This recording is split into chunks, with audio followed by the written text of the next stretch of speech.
For years, he had lived frugally, avoiding luxuries, skipping weekend drinks with friends, and declining every impulse purchase that tried to seduce him online or in store. Each time he transferred another $100 into his Maldives fund, a sense of quiet anticipation grew within him. He imagined the clear turquoise water, the overwater bungalows, and the perfect sunsets. But more than anything, he imagined sharing all of that with her. They had been together for almost 3 years. In his eyes, she was radiant, charming, confident, a magnet for attention everywhere they went. She loved the idea of adventure and was always scrolling through reels of exotic getaways on her phone, sighing about how she wished she could be one of those girls. That only fueled his determination. He wanted to give her that life, even if just for a short while. It had taken nearly 4 years to save enough. Between his modest job at a logistics firm and occasional freelance gigs he picked up on weekends, every dollar counted. When the booking confirmation finally landed in his inbox, he stared at it with disbelief. 2 tickets to paradise, 10 nights in an overwater villa with all-inclusive access, a private deck, and a glass floor that revealed the teeming life of the ocean below. It felt unreal. The trip began like a dream. They flew business class, his first time. She seemed thrilled, taking selfies with champagne and tagging herself mid-flight. When they arrived, everything looked even more beautiful than the photos. The sand was white, the water almost unnatural in its brilliance, and the air smelled like salt and promise. She laughed a lot that first evening, wearing a long flowing dress he'd never seen before. They watched the sunset together, and for a moment, he believed it had all been worth it. But something began to shift quickly after that. On the second day, she started disappearing during the day, saying she was going to the spa or to socialize by the pool. She spent more time on her phone, more time putting on makeup and choosing outfits that she hadn't brought out in months. He tried not to overthink it. Maybe she was just enjoying herself in a way she hadn't in a long time. Maybe she was finding herself again. But then came the third night. She didn't return to the villa until after midnight. Her phone was buzzing incessantly, and when he looked at her, she barely met his eyes. On the fourth day, she told him to go to the reef snorkeling excursion alone. Said she was feeling unwell. When he returned, sunburned and exhilarated from seeing sea turtles up close, she was gone. Her suitcase was missing. At the front desk, he was told she had checked out of the villa earlier that afternoon. The staff mentioned that she had joined another guest in one of the luxury beachfront suites. He didn't understand, not fully. Not until he saw them together later that night, laughing, arms intertwined, walking past him as if he didn't exist. The man was older, sharply dressed, the kind of person whose wealth seemed to hum around him like a magnetic field. She didn't offer an explanation, and he didn't ask for one. He just left. The flight home was a blur of pain and humiliation. He sat in the economy cabin alone, looking out the window at the endless ocean, wondering how he could have been so blind. The vacation that was supposed to be the peak of their relationship had instead exposed its collapse. Every photo he had envisioned in his mind, every moment he thought they would share, now felt like a cruel joke. When he returned home, the silence in his apartment was deafening. Her things were gone. So were the photos from their past, wiped clean from her social media. All that remained were the receipts in his inbox and the charged emptiness of betrayal. But after a week of lying in bed, unable to eat or focus, something inside him shifted. He realized that if he let this break him, then everything would have been for nothing. He had wasted enough. Years of savings, months of planning, weeks of hope. He would not waste more in grief. So, with the same focus he once used to build the Maldives dream, he set his sights on something else. The days following his return were quiet, but they were not idle. He kept a routine not because he felt like it, but because he needed something to anchor him. Mornings began with a cold shower, sharp, unpleasant, but awakening. He'd read that discomfort, when chosen, was the first step to regaining control. So he leaned into it. It became his ritual. He revisited an idea he had shelved years ago, a small logistics consulting firm that would help mid-sized companies optimize their supply chains. Back when he worked full-time at the warehouse, he noticed how many businesses wasted money through inefficiencies, outdated systems, or sheer negligence. He had written some ideas in a notebook once, but it had always felt too risky. Now, with nothing to lose, it felt inevitable. At first, progress was slow. He registered a legal entity, designed a basic website, and updated his resume on every platform he could think of. He didn't have investors, he didn't have a team. What he had was experience, time, and rage disguised as motivation. The rejections piled up in his inbox at first. No one wanted to hire a solo consultant without a big name background. He expected that. But he started offering free audits to small companies in exchange for testimonials. He worked for nothing, but delivered like he was charging a premium. It didn't take long before one client referred another and then another. Each small win brought momentum. He cut out all distractions. Weekends disappeared into research, email drafts, business development strategies. He took online courses at night, SEO, marketing, pitching, digital automation. His life became a loop. Wake up, work, eat, study, sleep, repeat. Every time exhaustion threatened to pull him down, he remembered the look on her face when she walked past him on that island like he was invisible. That memory became his fuel. 3 months in, he landed his first paying client, a regional furniture distributor struggling with inventory delays. He worked on their system for 2 weeks straight and helped cut their shipping time by 30%. They paid him $3,000. It wasn't much, but it was enough to pay rent and buy groceries without digging into his savings. The second contract came from a boutique clothing company, then a local organic food delivery service. Bit by bit, he built a name. By the 8th month, he was booking 2 clients a month. By the end of the first year, he had registered a profit that exceeded his old annual salary. He didn't celebrate, not really. He bought a better laptop, upgraded his workspace, and reinvested every dollar he could. He hired a graphic designer to improve his branding and brought in a virtual assistant to help with scheduling and emails. Each move felt deliberate, strategic. He was building something not just to succeed, but to last. By the second year, he moved out of his old apartment and into a sleek, sunlit loft in the city. It had floor-to-ceiling windows and a view of the skyline he used to admire from street level. He furnished it simply. No clutter, no distractions. Just space, light, and quiet. His business grew faster than he expected. He expanded into analytics and hired 2 junior consultants. He rebranded the firm under a new name, one that sounded global, intentional. He started receiving invitations to industry panels, interviews, webinars, where once he had chased opportunities, now they were arriving at his inbox unsolicited. He wasn't chasing revenge anymore. That part had burned off somewhere along the way. What remained was clarity, a sense of independence that felt deeper than pride. He no longer needed to prove anything to anyone. But he didn't forget. Late one night, after closing a particularly lucrative deal with an international supply chain partner, he walked onto the balcony with a glass of scotch. The city glowed below him. Cars moved like quiet streams of light. He thought about her, not with bitterness, but with detachment. She had taken the trip.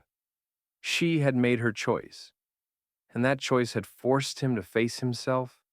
In some strange way, he was grateful. The man who had flown back alone from the Maldives no longer existed.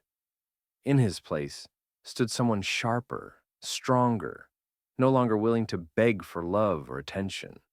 He hadn't planned to become someone new, but when the foundation cracked, he didn't try to patch it. He built something entirely different. Success didn't arrive in a single dramatic moment. It came quietly, accumulating behind the scenes like water filling a reservoir. He barely noticed it at first, just a slightly more comfortable balance in his bank account.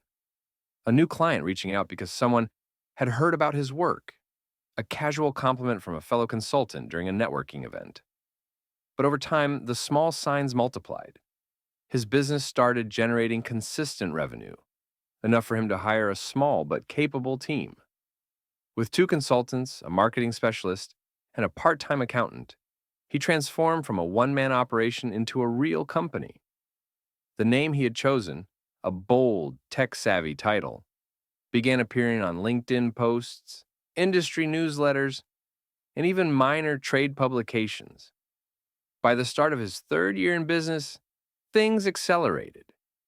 He signed a contract with a national logistics chain that brought in six figures in just under 5 months. That deal elevated his company to a new level. Other major clients followed, eager to streamline their operations, cut waste, and automate outdated systems. Each success led to the next. He didn't buy a mansion. He didn't flood his social media with flashy displays of wealth. That was never his style. But he did upgrade his life piece by piece. A better home office with a sleek standing desk and ambient lighting. A private gym membership where he worked out in silence every morning. A new wardrobe tailored to fit a body now stronger, leaner, more focused. He traveled occasionally, this time for conferences and business summits. Dubai, Singapore, Toronto. He met other entrepreneurs, absorbed their insights, and began mentoring younger consultants who reminded him of his former self. At each event, he carried himself with a quiet composure that came not from arrogance, but from survival. He could afford luxuries now, fine dining, first-class flights, designer clothes. But what he valued most was time. Time to think, to rest, to plan. Time he once spent mourning a betrayal, now repurposed to fuel his evolution. Still, every now and then, the memory of her would surface. Not in pain, not even in anger, just as a snapshot. He would remember how she looked that night on the island, laughing beside the wealthy stranger, unaware that her choice would become the catalyst for his transformation. He sometimes wondered where she was now, whether she had stayed with that man or moved on to someone else with deeper pockets and fewer expectations. But he never searched. He had no desire to know. Then, one late summer evening, everything came full circle. He had just finalized a deal with a European tech startup and decided to reward himself. It wasn't a planned celebration, just a spontaneous urge to step away from the spreadsheets and emails and reconnect with the world he had once been excluded from. He pulled out a suit he rarely wore, midnight blue, tailored to precision, paired it with a white shirt, no tie, and a subtle luxury watch he had received after consulting for a high-end jewelry brand. Then, he walked down to the garage and slid into the car. It wasn't just any car. It was the culmination of years of restraint, reinvestment, and patience. A matte black sports coupe, sleek and aggressive, yet understated in its own way. He had waited nearly 9 months for its delivery. When he started the engine, the low growl vibrated through his chest like a pulse. He drove slowly through the city, not to be seen, but to observe. The buildings reflected neon and steel. The air buzzed with nightlife and possibility. Eventually, he found himself near the popular club district, a stretch of high-end lounges and rooftop bars he used to avoid because he didn't belong. Now, everything felt different. He parked near the curb, just across from a velvet rope club where a long line snaked down the block. Music thumped through the pavement. Laughter spilled onto the sidewalk. As he waited for the valet to return, he glanced across the street, scanning the crowd without intention, until his eyes caught something familiar. It was her. Hair slightly different, but still unmistakably her. She wore a dress too bright for the season, heels that strained her stance, and makeup heavier than he remembered. She stood beside a group of women, laughing loudly, scanning the line, occasionally glancing at passing cars. Her phone lit up several times in her hand, and each time her eyes narrowed in expectation. She didn't notice him right away. But when she did, when her gaze locked onto the sleek machine and then slowly traced up to the driver's seat, her entire expression changed. Her mouth parted slightly, eyes widened, and then froze. He didn't wave, didn't nod, didn't show a trace of recognition. He just smiled. Not for her, for himself. The moment passed in a matter of seconds, but it held the weight of years. She stood frozen on the sidewalk, her expression a complicated knot of disbelief and discomfort. That same look he once wore on the Maldives, confusion, shock, abandonment, was now etched across her face. Only this time, the roles were reversed, and the power had shifted. He didn't linger. The light changed, the street moved, and so did he. As the engine purred and the car slipped into motion, he left behind the club, the crowd, and the unspoken drama that had just unfolded under the neon glow of the nightlife district. He didn't look back. There was no need. That night, he didn't feel triumph. It wasn't the vindication he once fantasized about during sleepless nights. It wasn't some movie-style revenge arc where the betrayed lover returns to flaunt his success and rub it in. Instead, it felt quiet, complete. She had seen him, and now she knew. He drove through the city with the windows down, letting the summer breeze wash over him like a baptism. The streets blurred past. Memories of years spent climbing from the lowest point of his life to something solid, something meaningful. There had been pain, yes, but also learning, growth, purpose. He hadn't just moved on from her. He had moved on from the version of himself who thought love meant sacrifice at all costs. From the man who begged for loyalty, who built dreams around someone else's validation. That man had died on a beach in the Indian Ocean, and he wasn't coming back. Later that night, after returning to his loft, he poured a glass of wine and sat by the window. The city buzzed below him, like a hive of restless ambition. In the distance, lightning flickered behind a line of clouds. He watched the storm roll in, calm and reflective. He thought about how things had changed, not just financially, but internally. The man he was now no longer needed approval. He no longer feared being alone. There was something liberating about that kind of self-sufficiency. It made relationships optional rather than essential.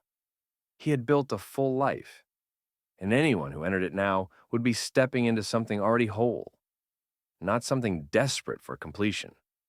Over the following days, he received messages from people he hadn't spoken to in years. Old colleagues who had heard about his company's recent deal, former classmates reaching out with polite curiosity. Even a few vague texts from unfamiliar numbers that opened with, "Hey, long time," and closed with hints of nostalgia. But none of them mattered the way they once might have. He had built boundaries around himself, not walls, but filters. He was open to connection, but no longer hungry for it. He had redefined success, not as wealth or recognition, but as freedom. The freedom to choose, to walk away to protect his peace. One morning, while scrolling through emails, he noticed a name buried in the junk folder. Her name. No subject line, no previous messages. Just her name and a timestamp from the night he saw her. He hesitated, then opened it. It was short, almost clinical in tone. I saw you last night. I was surprised. You look different. Hope you're well. No apology. No mention of the Maldives. No attempt to explain. Just a soft knock on the door she had once slammed shut. He stared at the message for a moment, then closed it. No reply.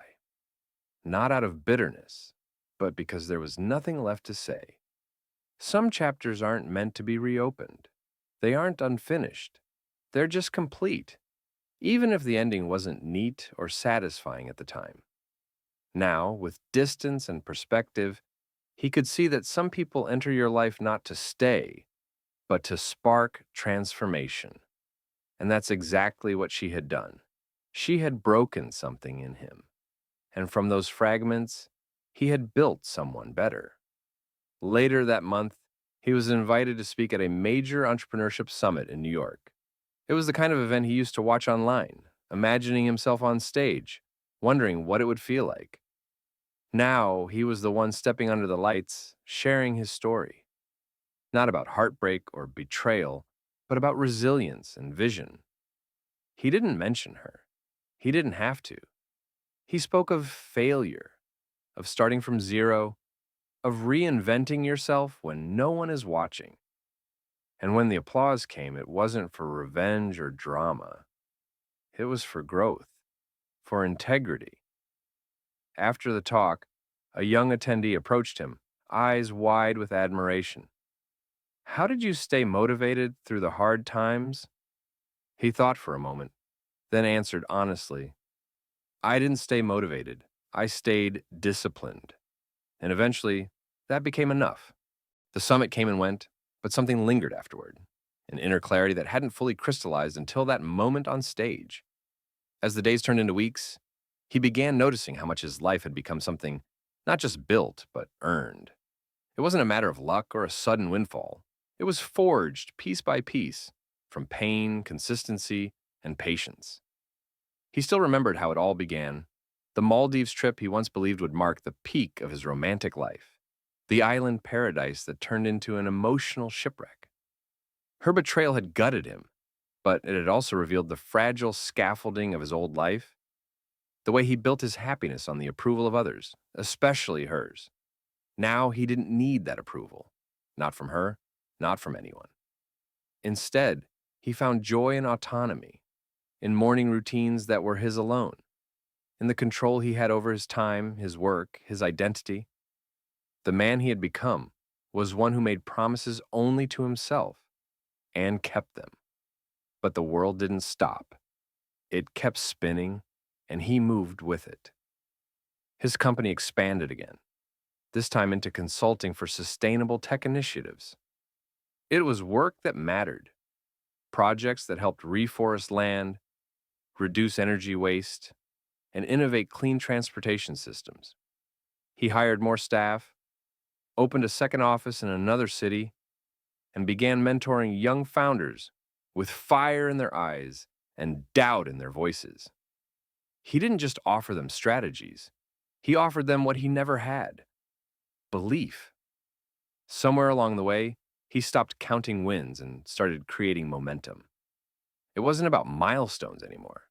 It was about motion. One night, several months after the summit, he found himself walking through the city again, alone but never lonely. The streets were familiar but held new meaning. He passed the same clubs, the same glitzy storefronts, the same desperate energy of people searching for something in others they hadn't yet found in themselves. That's when he saw her again. Not by accident this time. She was standing in front of a lounge, not quite part of a group, but orbiting one. Her body language was anxious, impatient. She wore the same brand of attention-seeking confidence he remembered, but it looked thinner now, worn at the edges. Her eyes darted between men stepping out of expensive cars, and bouncers nodding to well-dressed patrons. It wasn't sadness he felt. It was understanding. She hadn't changed because she didn't want to. She still believed the next man, the next wallet, the next experience would give her what she never earned on her own. She was still chasing a shortcut, still trading company for security, affection for validation. He watched her for just a moment longer, then turned away. He didn't need another interaction, another awkward look or forced smile. That part of his story was finished, buried beneath layers of growth and purpose.